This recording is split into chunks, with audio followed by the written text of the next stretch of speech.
Hello everyone, welcome to the Attention Pliss Podcast, now on video.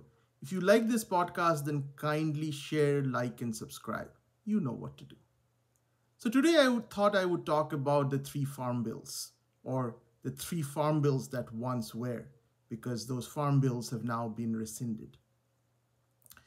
Now, those of you who follow my podcast know that I have done a detailed deconstruction of the farm bills before, and so I don't really want to repeat what I have already said. But if there's one thing that this proves, the so-called farmers' agitation proves, is just how powerful the farmers' lobby has been in India. And this is fairly a global phenomenon that farmers are powerful everywhere, but more so in India, which is why we've never really had significant reforms in the farming sector. Even though economists, bureaucrats, and wise know-it-alls love to say this in different fora that this country needs farmer reforms and reforms in the farming sector, this just goes to show that it's just not possible. And the reason why it doesn't happen is not because of people don't know what to do, but purely because of the lack of solid political will to see it through. Now, over the last 1 year or so, the narrative that has been that you've heard, I'm guessing, if you are against the farmer bills, and even those who are pro, like I have been, the narrative that I saw essentially was that there was, on one hand, there is Ambani and Adani and all the big interests, big financial interests who are colluding with the fascist Hindu nationalist government. And these people are on one side, and on the other side, there are these poor farmers who are just trying to eke out a living, farmers that are economically pressed to the wall. And what has happening is that Ambani, Adani, and all these big industrial houses are essentially exerting their influence to force the government to make laws that compromise the interests of these small and medium farmers. This is roughly the narrative. I have tried to read up on what exactly is the problem with the whole farmer bills, and I've never really found any solid reasoning as to why this is so disastrous. Except, of course, that this will help big farming companies to come into India. This is basically the same kind of fear-mongering that one saw in the 60s and the 70s when the government forced computerization onto our institutes. I remember my grandmother telling me the first day that we bought a PC, which was a PC for Pentium back in the 90s, that I can't believe that a computer is coming to our house. I remember sitting on a dharna in ISI. She used to work in the Indian Statistical Institute because the union has said that and told her that these computers will essentially make the work of everybody redundant, and this might be fine in Western societies, but in Eastern societies where there are so many people who are unemployed, this is the harbinger of Thanos' snap. Of course, none of this happened. Actually, this helped India, but that's the kind of fear-mongering that usually happens when you have vested interests who do not want things to change. Now, in this case, I'm coming back to the point, and if you believed this narrative of big industry allied with a government which is fascist in nature, arrayed against the democratic agitation of the farmers, medium, small farmers, a rainbow coalition of farmers. Here's the thing, here's something to think about. Well, do you think that given the way politics works, do you think that the Ambanis and Adanis backed by a fascist government would back down? If that indeed was the case, do you think that poor farmers would have won? No, they wouldn't have, right?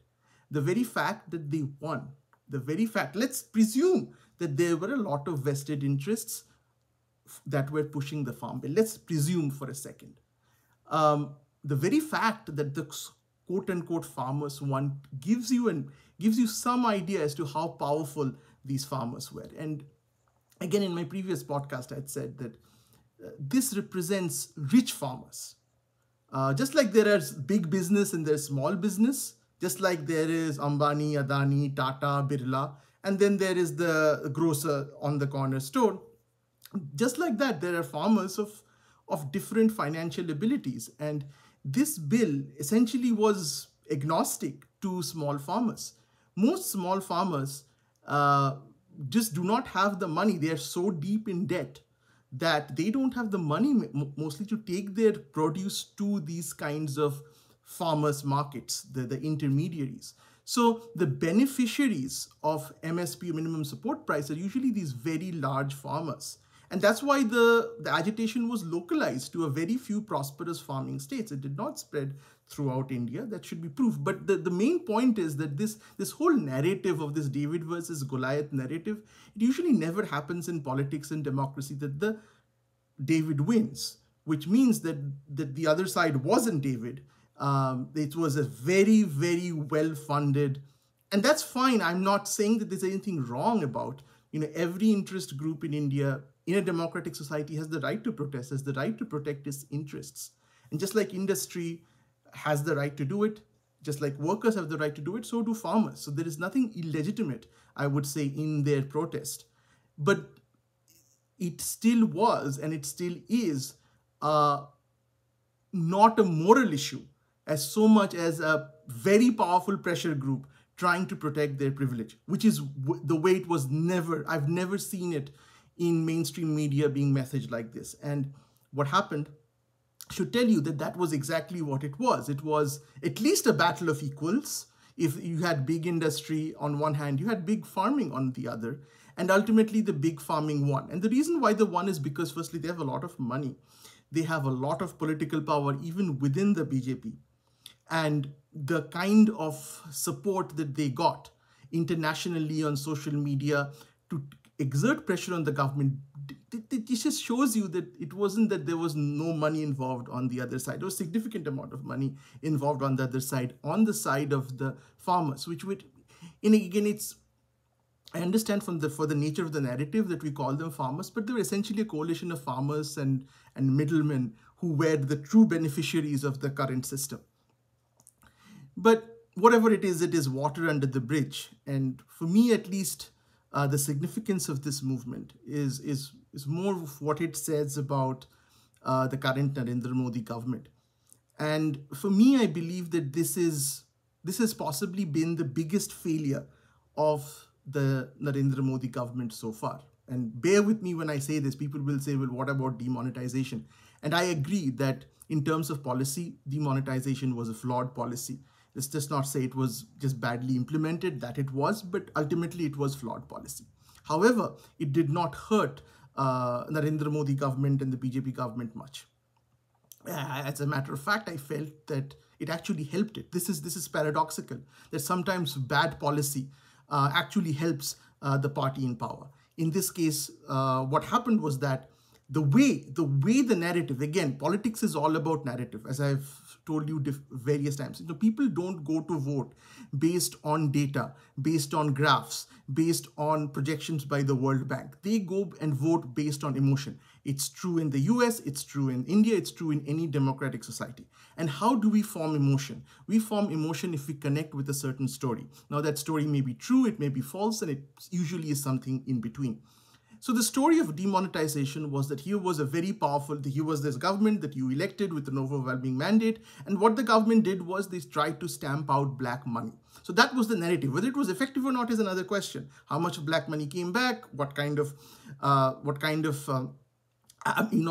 hardship it caused the people for that benefit, whether it was worth it, that's to the side. But even with this hardship, what the common people saw, that they were standing in line, but the rich guy was also standing in line. Not the very rich guys, they never saw them, of course, but at least the rich guy were also standing in line, and everybody was pissed off. So they felt that they were kind of equalized, and that they felt that they were not discriminated.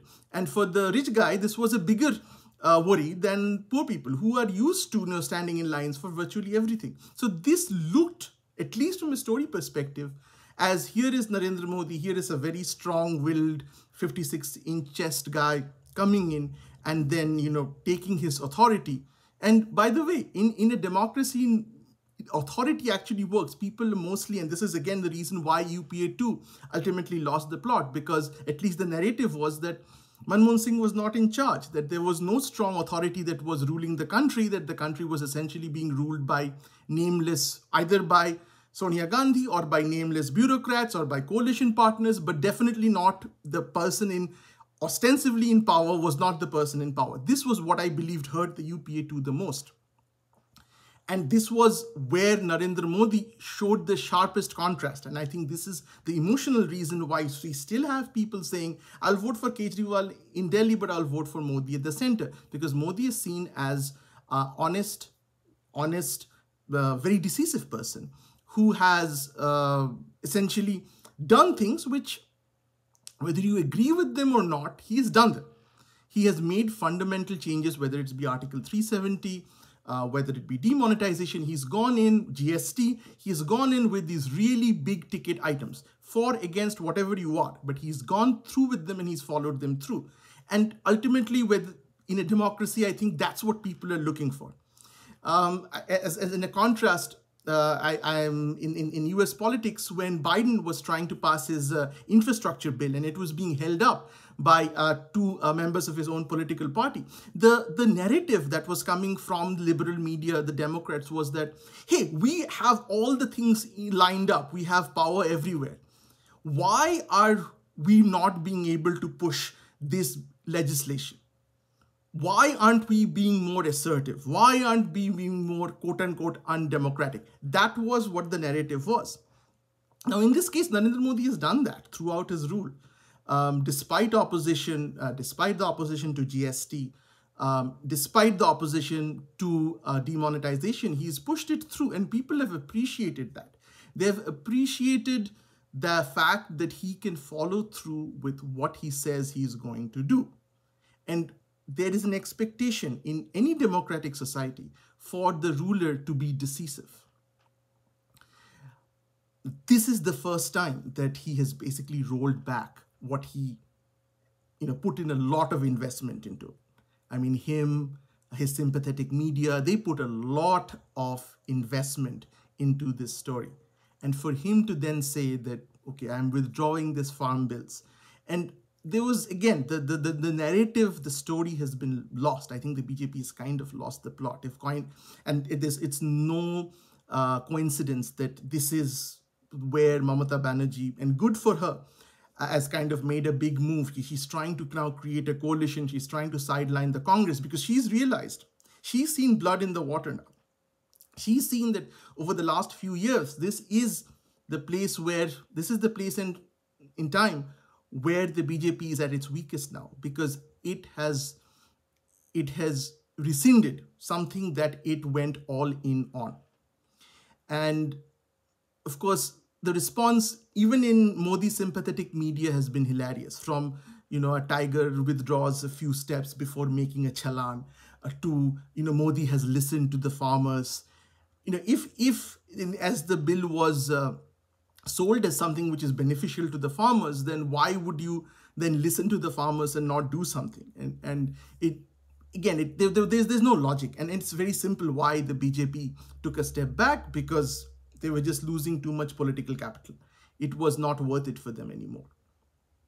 But it's this kind of weakness that I believe really, really, really hurts a party like BJP, especially a party like BJP, whose projection is of strength, whose projection is of strong majoritarian strength.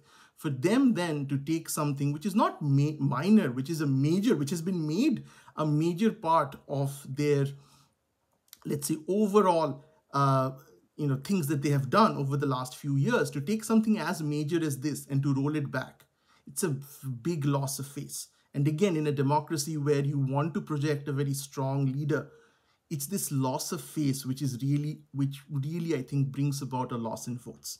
And this challenge to Narendra Modi is not just going to come from Mamata Banerjee, it's going to come from the other more extreme right elements of his party, like Yogi Adityanath, who is still seen to be somebody who's decisive and who, when he says something, does it.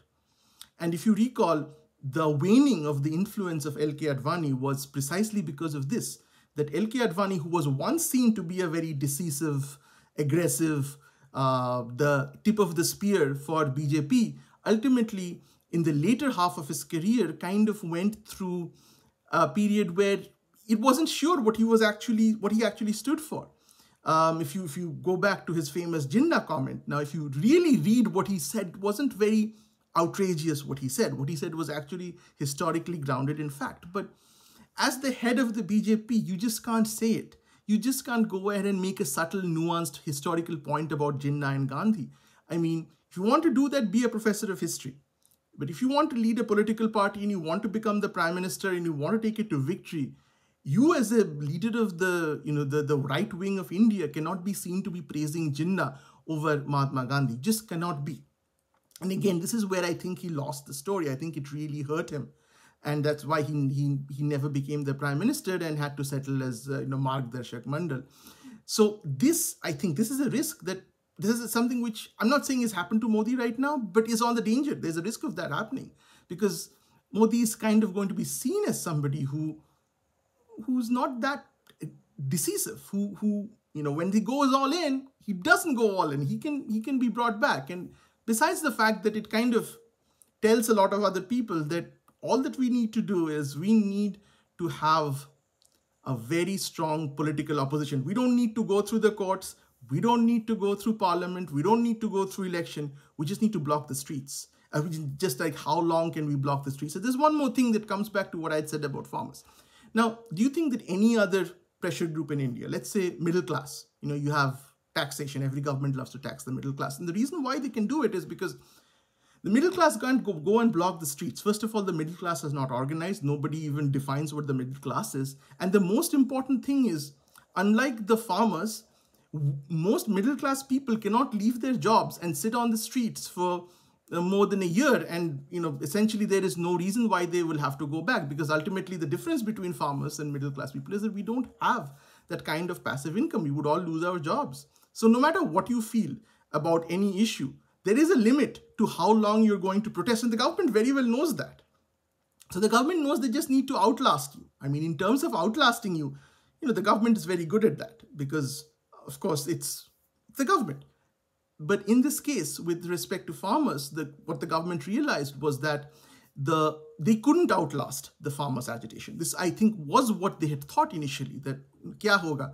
1 महीने के लिए करेगा, 2 महीने के लिए करेगा, 6 महीने के लिए करेगा. But then they'll just go back. But no, they were not going back. They were not going back for very proper reasons, because for them, if they went back and took this would essentially end their hold on, something that's fairly lucrative. So they had everything to lose by walking away from it. It's just that the government underestimated their resolve and underestimated their understanding of what they stood to lose, not just in terms of policy, but in terms of their hold over the politics in those states. So they had a lot to lose and they didn't walk away. And the government essentially blinked. And I think what ultimately nobody in India will remember the farm bills. Most people possibly haven't read what the farm bills are. But ultimately what they will remember is even Modi's supporters. I'm not saying that when I'm saying this, I'm not talking about the Congress supporters, RAP supporters, in any case, not going to vote for Modi. But I'm not talking about the die-hard BJP supporters, but many people who are kind of on the middle, which is, I think, where elections are won. It's never won on the extremes. It's always like who can move the middle. This is going to matter. The fact that they walked away is going to matter. It's going to matter on an emotional way. It's going to matter in their perception of Modi as being this Iron Man of India. And they are going to, on one hand, there is going to be Yogi Adityanath. He's definitely going to be, and I've said this many years ago, that, what I see is that the relation between Modi and Advani is exactly what's going to happen between Modi and Yogi. So Modi will ultimately shift to being somewhat centrist and Yogi will take his place. And then ultimately there will be somebody else. And this is exactly what happens in politics. And so this is the first step, I believe, could be in Modi's path towards becoming the next Advani. Of course, this is a very extreme hypothesis that I'm saying.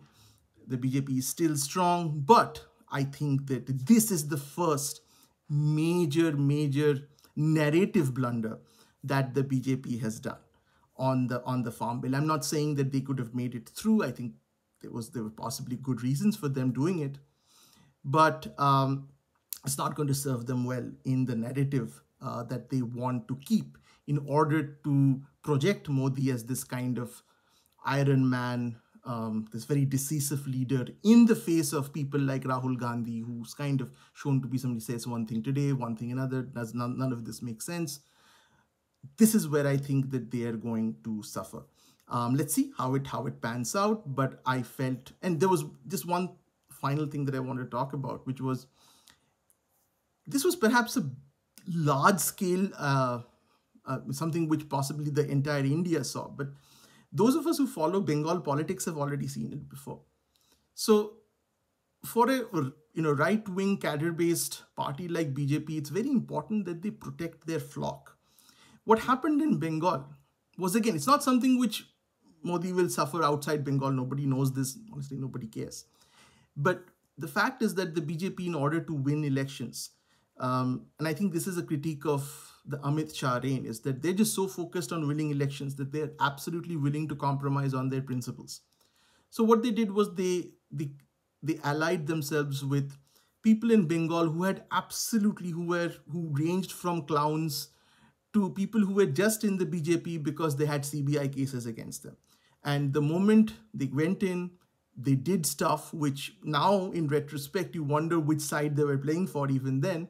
And then once the elections were over, they went back to Trinamool Congress once all the cases had been essentially dropped.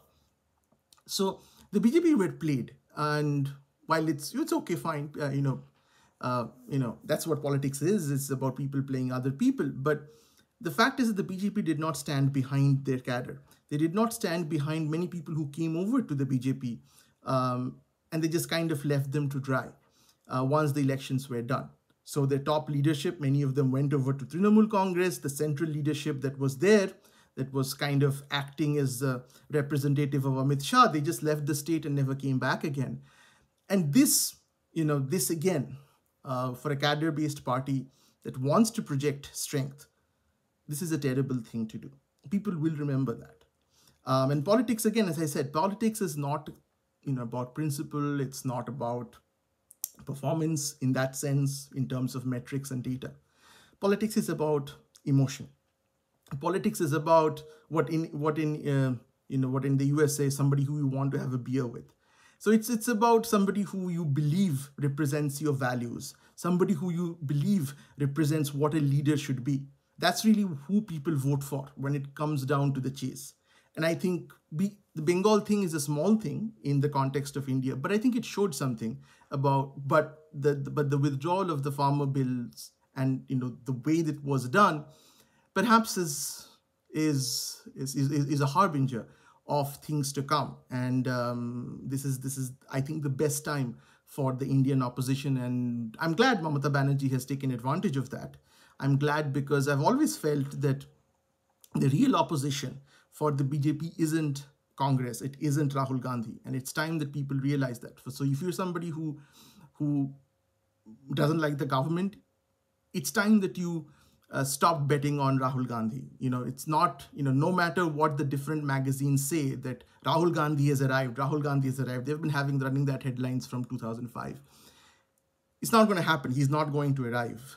Rinku Singh is not going to become the next Sachin Tendulkar. So it's not going to happen. So it's about time that people started looking at regional leaders with ambition. And Mamata Banerjee has a very strong portfolio in Bengal. She can hold her state, and she's proven that. Even under the onslaught of the full might of the BJP, she held her state. So that is table stakes.